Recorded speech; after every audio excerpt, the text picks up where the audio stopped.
नमस्कार मित्रों, स्वागत है एक बार फिर से आपका अपने ही चैनल जेवी डिवोशनल में। पिछले एपिसोड में हम लोगों ने देखा हनुमान जी की भक्ति और समर्पण, किस तरीके से उन्होंने प्रभु श्री राम जी के चरण का स्वामित्व स्वीकार किया और उनसे कहा कि हे प्रभु, कुछ भी कह दो पर जाने मत देना। प्रभु श्री राम जी ने भी कहा कि मैं भी तुम्हारे बिना कैसे रह सकता हूँ हनुमान। ये राम परिवार अधूरा है हनुमान तुम्हारा। शुरुआत से ही मैंने कह दिया है कि तुम भरत के समान हो मेरे, तो मैं अपने भरत ही संभाई। तो मैं भरत जी से जितना प्यार करता हूँ, अपने छोटे भाई से जितना प्रेम करता हूँ, उतना ही मैं आपको भी मानता हूँ। तो आप मेरे साथ ही रहेंगे यहाँ पे सदा। राम दरबार हुआ पूरा कंप्लीट।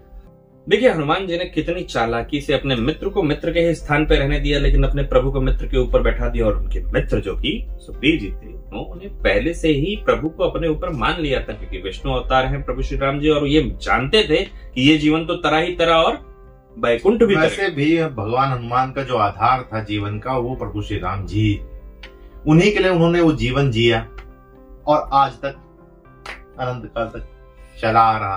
बातों ही बातों में ये क्या कह दिया प्रभु श्री राम जी ने, एक कल्प तक शासन करो विभीषण। हनुमान जी चिरंजीवी हैं, विभीषण जी भी चिरंजीवी हैं। दोनों लोगों की मित्रता जैसे हम लोगों ने देख ही लिया है कि युद्ध के दौरान कितनी तगड़ी मैत्री हो गई थी। एक तरह से अमरता का वरदान दे दिया, दोनों को मिल रखा है। और ये क्लिप जो है वो हमने हनुमान मूवी में बहुत प्रेम से देखी, बहुत गजब का एनिमेशन के साथ। तो चलिए देखते हैं आगे और किस प्रकार से चीजें आगे बढ़ती हैं, क्योंकि वाल्मीकि जी ने अपनी रामायण कर दी है पूरी। हाँ, उधर धोबी भी चमका के बैठे हैं पूरी दृश्य, वो पूरे सीन में राम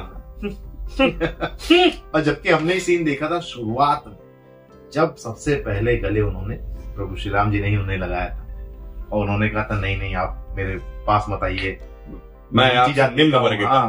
तो वो अंतर अब जो है ना स्पष्ट रूप से दिखाई दे रहा है कि मन में कितनी इनके द्वेष भावना, कितनी पीड़ा जानता हूं मैं, लेकिन फिर भी उनको ये समझना चाहिए कि सामने प्रभु श्री राम जी, राज नहीं था उनका अवसर। चलिए कोई बात नहीं, राजा होते ही सब अपने रंग बदल लेते हैं, सब जानता हूँ, यही सब चल रहा है उनके मन। अब शुरू करते हैं एपिसोड 265 पार्ट 2। हे प्रभु, आपकी प्रेरणा, आशीर्वाद और माता सरस्वती की असीम कृपा से आज मैंने यह रामायण पूर्ण कर ली है। हे लीलाधारी, ये आप ही की महागाथा है प्रभु। हे करुणा निधान, आप ही की वस्तु मैं आज आपको समर्पित कर रहा हूं। इसे कृपा पूर्वक स्वीकार करके अपने इस भक्त को कृतार्थ करें।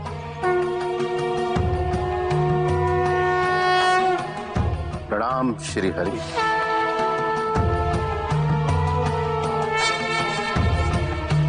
बालकों, 14 वर्ष के वनवास के बाद प्रभु श्री राम और माता सीता अपने धाम को वापस लौट आए और यहाँ आकर सुखपूर्वक अपना जीवन व्यतीत करने लगे।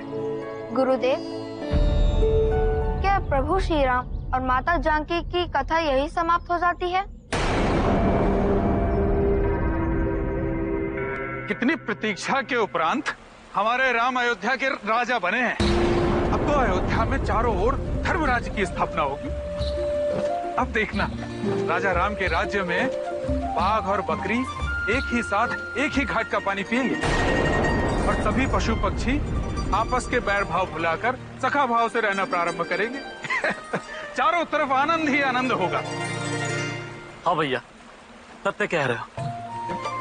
हमारे राजा राम सर्वगुण संपन्न है। उनकी दृष्टि में प्राणी मात्र में कोई भेदभाव नहीं है।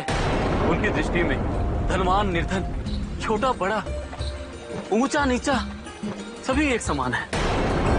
वो निषाद राज को गले लगाते हैं, वही वन में सबरी जैसे वीरली स्त्री के झूठे बैर भी बड़े स्नेह से खाते हैं। उनके अयोध्या के राजा बनने से तो मुझे ऐसा प्रतीत हो रहा है मानो अमावस्या की काली और अंधेरी रात्रि व्यतीत हो चुकी और अवधपुरी में पूर्णिमा का चांद अपनी संपूर्ण आभा और गरिमा से प्रकाशित हो रहा है। हाँ, क्यों नहीं। अब देखो ना भैया, उन्होंने अपने सुख दुख से अधिक हमारे सुख दुख का ध्यान रखने का वचन लिया है। रामराज, अब तो किसान के कहने से बादल वर्षा करेंगे, फल मांगने से वृक्ष फल देंगे। अब तो आनंद और सुख के मंगल गीत गाने की तैयारी करो।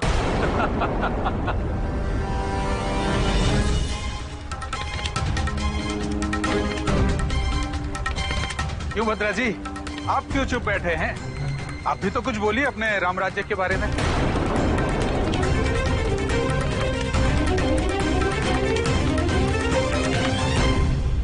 चांद यदि पूर्णिमा का हो ना तो उसके धब्बे और भी स्पष्ट दिखाई देते हैं। जाओ अपना काम करो।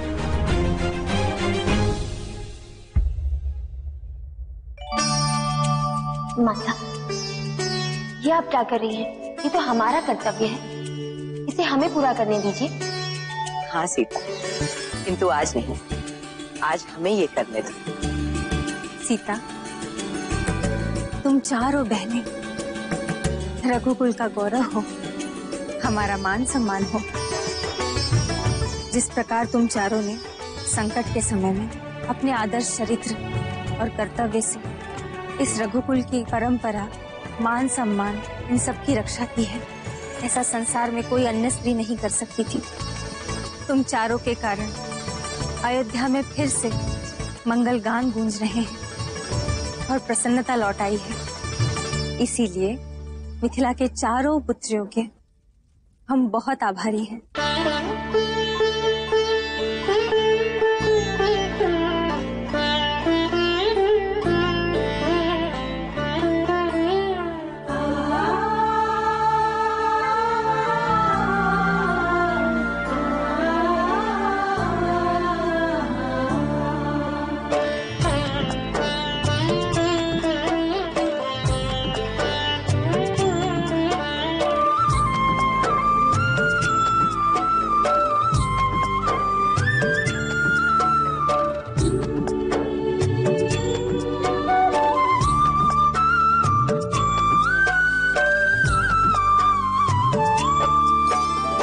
सीता, तुम चारों पुत्र वधुओं को पाकर हम तीनों माताएं धन्य हो गई और रघुकुल का भाग्य उज्जवल हो गया। अब तो बस एक ही इच्छा रह गई कि हमारे रघुकुल के आंगन में नवजात शिशु की किलकारियां गूंज उठी।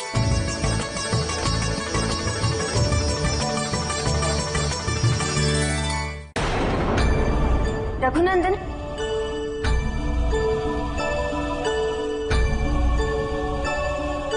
कहाँ हैं आप? रघुनंदन,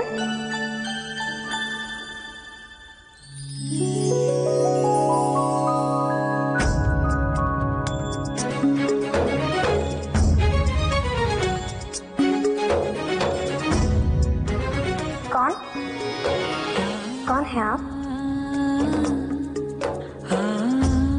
जय, मैं नहीं बताता, आप बताइए। जय, हम नहीं बताते। ठीक है, फिर मैं भी नहीं बताता। किंतु रघुनंदन, सीते, आज आप कुछ नहीं कहेंगे, केवल मैं कहूंगा और आप सुनेंगे। आइए मेरे साथ।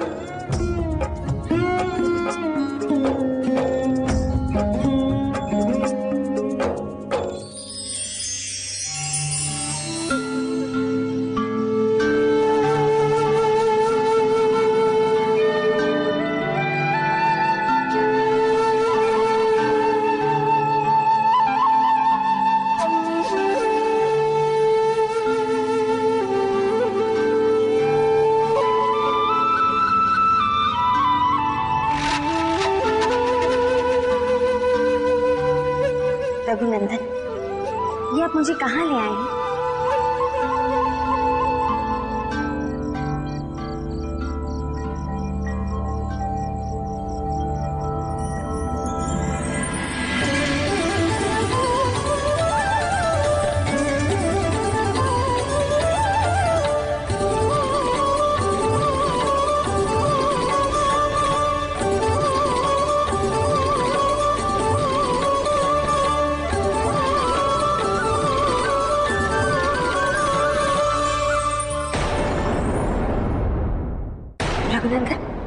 सब क्या है? यह आभास है हमारे अनन्य प्रेम का। यह आभास है सिया राम के पुनर्मिलन का।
सीते,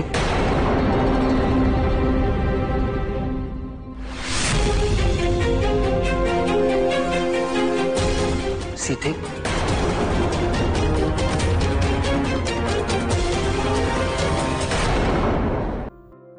हम सभी को ज्ञात है कि किस प्रकार से माता सीता जी का प्रकृति से एक अटूट संबंध है। राज में आने के बाद जब भी उनको राजपाट मिलता है, बचपन से देखा गया है कि जब भी वो मिथिला में थी, तब भी वो राजमहल छोड़ करके वनों की तरफ भाग जाएगा, क्योंकि उनको प्रकृति से बहुत प्रेम था।